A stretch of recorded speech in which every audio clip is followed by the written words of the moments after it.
కలిసి లబ్ధిదారులకు పింఛన్ అందించారు. ఇక పెరిగిన పింఛన్ 4000తో పాటు 3 నెలల బకాయిలు 3000 రూపాయలు కలిపి జూలై 1న ఇస్తామని ఎన్నికల ప్రచారంలో చంద్రబాబు హామీ ఇచ్చారు. మాట ఇచ్చినట్లుగానే ఒక్క రోజులోనే లబ్ధిదారులకు పింఛన్ అందిస్తున్నట్లు మంత్రి నారాయణ తెలియజేశారు. ఇక దీనిపై మరింత సమాచారాన్ని మా ప్రతినిధి మహేష్ అందిస్తారు. ఇప్పటి వరకు దసరా పండుగ, సంక్రాంతి పండుగ, రంజాన్ పండుగ, క్రిస్మస్ పండుగలు చూసాం. కానీ వాళ్ళ రోజున ఏపీ వ్యాప్తంగా దాదాపు 65 లక్షల మందికి ఒక్కొక్కరికి 7,000 నుంచి 15,000 రూపాయల వరకు కూడా పింఛన్ల పండుగ జరుగుతుంది. టీడీపీ ఆధ్వర్యంలో జరుగుతున్నటువంటి పింఛన్ల ప్రోగ్రాం ప్రజలందరూ కూడా ఎంతో హర్షిస్తూ ఉన్నారు. ప్రధానంగా నెల్లూరులో చూస్తే మంత్రి నారాయణ, ఎంపీ వేమిరెడ్డి ప్రభాకర్ రెడ్డి ఆధ్వర్యంలో ఈ రోజు ఇక్కడ పింఛన్ల పంపిణీ కార్యక్రమం జరుగుతుంది. వారిని అడిగి మరిన్ని వివరాలు తెలుసుకుందాం. సార్, ఏమంటారు సార్? ఈ రోజు దాదాపు 5,000 కోట్ల రూపాయలకు పైగా ఒకే రోజు కొన్ని గంటల వ్యవధిలో ప్రజలందరికీ కూడా ఒక్కొక్కరికి 7,000 చొప్పున ఇస్తూ ఉన్నారు. ఏమనిపిస్తుంది? ఈ రోజు ఇది పండగ వాతావరణంగా కనపడుతుంది. రావడంతో 5:45కి ఇక్కడికి వచ్చాము. అందరు మొహాలు చూస్తుంటే ఎంత కలకలలాడుతుందంటే మాకు అట్లే ఉంది. ఒక పండగ వాతావరణం అనిపిస్తుంది.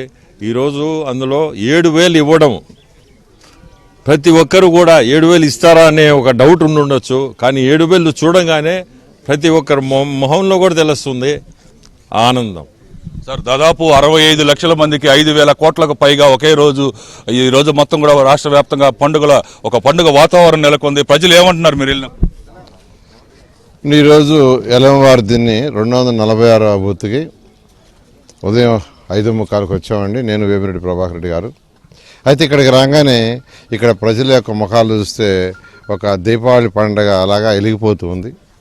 ఎందుకంటే యాక్చువల్గా 3,000 పెన్షన్ని 4,000 పెంచడమే కాదు, లాస్ట్ 3 months యొక్క అరియర్స్ కూడా ఇస్తానని ముఖ్యమంత్రి గారు చెప్పారు. జనరల్గా ఎవరు చెప్పరు. అట్లాంటిది ఖజానా ఖాళీ ఉన్నా, ఖజానాలో డబ్బులు లేకపోయినా ముఖ్యమంత్రి గారు ఇస్తారని చెప్పడం, ఆ మాట చెప్పిన ప్రకారమే 1వ తేదీ తెల్లవారి 6 గంటల లోపల స్టార్ట్ చేయాలని చెప్పడం, దాని ప్రకారం ఈరోజు అధికారులు కూడా వచ్చారు. వాళ్ళని కూడా నేను అప్రిషియేట్ చేస్తున్నాను. దాంతో నాయకులు, పార్టీ నాయకులందరూ వచ్చారు. వేమిరెడ్డి ప్రభాకర్ రెడ్డి గారు, శ్రీనివాస్ రెడ్డి, మేమంతా, అనురాధ అంతా ఇక్కడికి రావటం స్టార్ట్ చేస్తే వాళ్ళ ముఖాల్లో వెలుగుతుంది. నిజంగా ఒక పండగ వాతావరణం చూస్తుంటే మా ఇంట్లో పండుగ చేసుకున్నట్టుగా ఉంది. ఇది నిజంగాను ముఖ్యమంత్రి గారికి నేను ప్రత్యేకంగా ధన్యవాదాలు తెలియజేస్తున్నాను. ఎందుకంటే ఖజానా ఖాళీ, ఖజానాలో డబ్బులు లేవు. లేకపోయినా ప్రజలకు ఇచ్చిన మాట తప్పకూడదనే ఉద్దేశంతో ఈరోజు ఈ కార్యక్రమాన్ని ఈరోజు దాదాపు 68 లక్షల మందికి ఈరోజు ఒక్కరోజు ఇవ్వాలన్నారు. గత ప్రభుత్వం అయితే 5 రోజులు ఇచ్చేదంట. ఒక్క రోజులో కంప్లీట్ చేయండి, ఎక్కడన్నా ఇవ్వడానికి ఇబ్బంది అయితే నెక్స్ట్ డే కంప్లీట్ చేయమని చెప్పారు. అయితే నెల్లూరు సిటీ అధికారులు అయితే మేము ఇవాళే కంప్లీట్ చేస్తాం సార్, వీలైనంత వరకు, ఏదైనా 1-2 మిగిలిపోతే రేపు ఇస్తామన్నారు. నేను నెల్లూరు సిటీ అధికారులను కూడా అప్రిషియేట్ చేస్తున్నాను. అదేవిధంగా నెల్లూరు జిల్లాలో ఉండేవాళ్ళు కూడా చేయాలని కోరుకుంటున్నాను. సార్, ఆ రోజున ఎలా ఇవ్వగలుస్తారు 7,000 రూపాయలు ఒకే రోజున అంటూ అవహేళన చేశారు. కానీ అతి కొద్ది రోజుల్లోనే, కనీసం 4 రోజులు కూడా కాలేదు మీరు అధికారులకు వచ్చి ఇంత పెద్ద ఎత్తున 5,000 కోట్ల రూపాయలకు పైగా పంపిణీ చేస్తున్నారు. ఇదంతా ఎలా సాధ్యం? దాదాపు 13 లక్షల కోట్ల అప్పు ఉంది. అదేనండి మా నాయకుడు నారా చంద్రబాబు నాయుడు గారి యొక్క విజన్. ఆయన ఎప్పుడు లాంగ్, రాబోయే 5 ఏళ్ళు, 10 ఏళ్ళు, 15 ఏళ్ళు, 20 ఏళ్ళు ఆలోచించే వ్యక్తి. ఏ రోజుకి ఆ రోజు కాదు. గత ప్రభుత్వం చూస్తే ఏం చేసిందో వాళ్ళకే తెలియదు. ఏ రాష్ట్రమైనా ఒక ఇంట్లో ఒక ఇల్లుంటే ఆ ఇంటికి వచ్చే ఆదాయాన్ని బట్టి ఖర్చులు ప్లాన్ చేస్తారు. అలా ఒక రాష్ట్రం వచ్చే ఆదాయాన్ని బట్టి ప్లాన్ చేయాలా. అటువంటి ప్లాన్లేమీ గత ప్రభుత్వానికి లేదు. ఆదాయాన్ని పెంచాలని లేదు. ఉన్న ఆర్గనైజేషన్స్ వెళ్ళిపోయినాయి, ఉన్న ఇండస్ట్రీస్ వెళ్ళిపోయినాయి, కొత్త ఇండస్ట్రీస్ రాలా, రియల్ ఎస్టేట్ డెవలప్ కాలేదు. పక్క రాష్ట్రం హైదరాబాదు, బెంగళూరు, చెన్నైకి వెళ్ళిపోయింది. అందువల్ల మన ఆదాయం పడిపోయింది. అవన్నిటినీ మళ్ళా రివైజ్ చేయాలా, ఆదాయాన్ని పెంచాలా. ప్రజల ఆదాయం పెరిగితే వాళ్ళు ఖర్చు పెట్టడం జరుగుతుంది.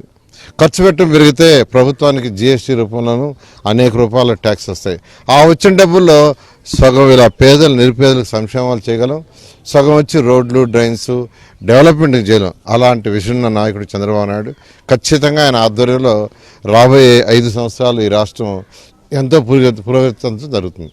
మొత్తం మీద చూస్తే నెల్లూరు జిల్లా వ్యాప్తంగా కూడా ఒక పండుగ వాతావరణం నెలకొంది. ప్రతి ఒక్కరు కూడా 7,000 రూపాయలు పింఛను అందుకున్నటువంటి వృద్ధులు, అలాగే 15,000 రూపాయలు పింఛను అందుకుంటున్న దివ్యాంగులు, వాళ్ళందరి ఆనందం అయితే అంతా ఇంత కాదు. ఈ రోజున వేమలవారి దినిలో పాల్గొన్నటువంటి ఎంపీ వేమిరెడ్డి ప్రభాకర్ రెడ్డి, మంత్రి నారాయణ, వాళ్ళు కూడా ఆ ప్రజల ఆనందం చూసి మగ్ధులవుతూ ఉన్నారు. ఇది ఇక్కడ పరిస్థితి. వీడియో జర్నలిస్ట్ షాద్ కుమార్తో మహేష్ బాబు, ABN ఆంధ్రజ్యోతి, నెల్లూరు.